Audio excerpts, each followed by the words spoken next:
Greetings, one and all. This is our Irvin Padia. Welcome to Men of Purpose Talks. Today, I would like to speak on men's identity struggle.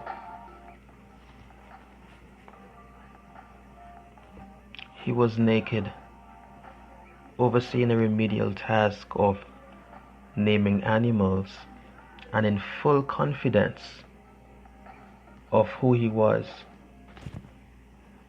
Oh, what sin has corrupted. Isn't it amazing how we men struggle to find our identity in what we do rather than who we really are? If it wasn't for the car we drive, the title attaching itself to our name, doctor, lawyer, sir, all these initials at the end of the business card, the amount of money we make,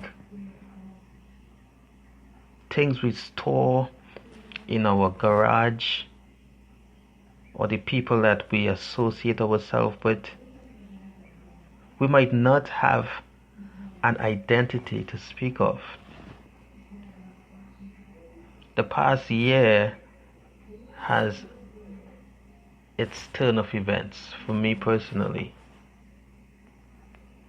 The year 2020 has left most of us in a place of wondering what's going to happen. We are questioning our next step, whether we should continue on the line of our career, whether we should continue hanging out with certain people. What are we doing in our life and for ourselves? The result caused me to come to a core place. My ego was sabotaged by decision that was taking place around me that was contributing to the choices that I now have to make. I was no longer desiring for quote unquote the job, or quote unquote the relationship, or quote unquote the friends. I was an emotional wreck. Strange as it may sound,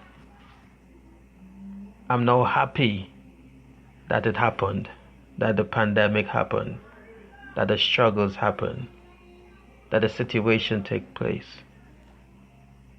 Still questioning what's happening around me, but I'm still at a place where I can truly look back at what really is taking place and where I really have to go. I was encouraged as I stumbled upon the grace of God, even upon Adam. Here was the ultimate man, the ultimate creation. A man that was in a sinless environment. He was naked and content to name the animals for the Creator. He named them one by one. If you ask any real man today, he'd say, oh, not only do I want to name the animals, I want to design the animals, because I want full recognition. Men and their egos. But what made Adam so relevant? First, think about this. He was naked. 2, he was unaware that he was naked. His focus wasn't upon his own exterior. His focus was upon God and the identity that he had in God. This naked man called Adam was sitting on a rock. Just think about it. Overseeing anything for God. Everything that was in the Garden of Eden was given to him by God.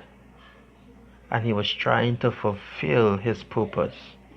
Women laugh at assignments. Can you imagine asking a man to sit on a rock naked, just naming animals that will come to him randomly,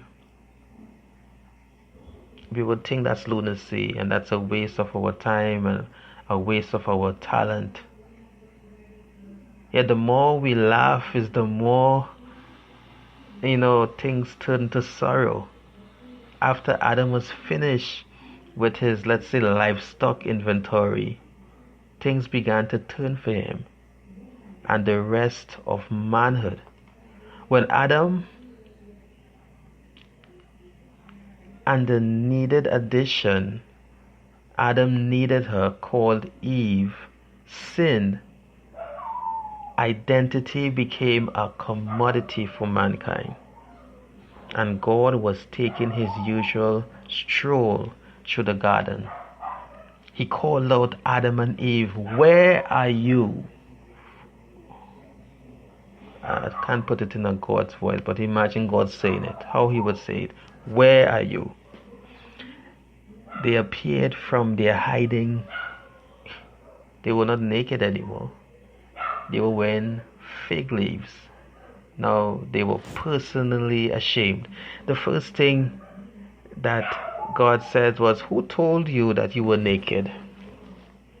Remember, Adam's focus was upon God and not upon himself. What an amazing verse. Who told you your identity is not found in me? Who has deceived you that you run from your source of contentment where you were simple? You were focusing on me, you were focusing upon God, and now I'm seeing you in a fig leaf. You are focusing on yourself. I made placed identity as I made you. What robbed you of your self-esteem, confidence, and complete identity in me? From this moment on, Adam was self-fulfilled. He was fulfilled only in what he could do. His identity was not in his creator. His identity was upon the works of his own hands. Amazingly, God takes the same animals that Adam once named and used them to cover his nakedness. Aside from the theological and the prophetical application here, we see God take what Adam did in being as an animal namer and use it to physically cover him, to cover his nakedness, to cover his new nakedness that is now full of sin. What was meant to be symbolically to cover Adam from sin and his demise and confusion, Adam made it into an empty self-identity, as it was to say, I was once the animal namer in God's garden. No, this is who I am. A man in animal skin. His identity turned. Ever since the struggle of men, women also, our identity has been in what we do, what we have done, what we have accomplished, what we wear, what we perform. We have lost the powerful contentment of sitting just naked on a rock, just naked before God, just pleasing God every moment of our day. When challenges come out in our lives, we tend to take out our own identity. That's why we fail, that's why we fall, because we cannot face challenges on our own.